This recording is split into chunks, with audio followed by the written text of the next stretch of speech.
အားလုံးပဲမင်္ဂလာပါခင်ဗျဘဝမှာအချိန်စီမံခန့်ခွဲမှုတကယ်တော်တဲ့လူဆိုတာကိုအတွက်ရောကိုရှေ့ရတဲ့လူတွေအတွက်ရောကျင်းသေးအချိန်ကိုဖယ်ထားနိုင်တဲ့လူတွေဖြစ်တယ်ဗျကိုကအလုံးမှာဘလောက်ပဲအချိန်စီမံခန့်ခွဲတာတော်ကိုအတွက်ကိုရှေ့ရတဲ့လူတွေအတွက်အချိန်မကျန်ဘူးဆိုတာက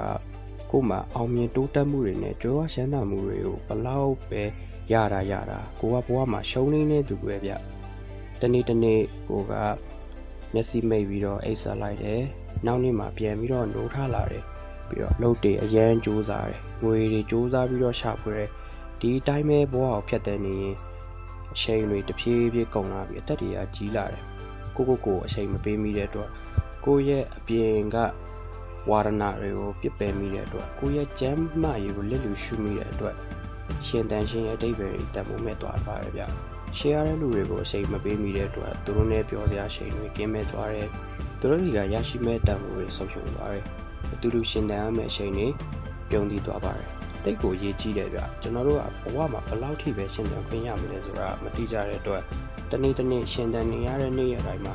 ဘဝရဲ့အဓိကအမြတ်ဖြစ်တဲ့ပျော်ရွှင်ခြင်းနဲ့အေးချမ်းခြင်းတွေကိုပိုင်ဆိုင်နိုင်ရပါမယ်ဗျပျော်ရွှင်အေးချမ်းခြင်းပိုင်ဆိုင်နိုင်ဖို့ဆိုရင်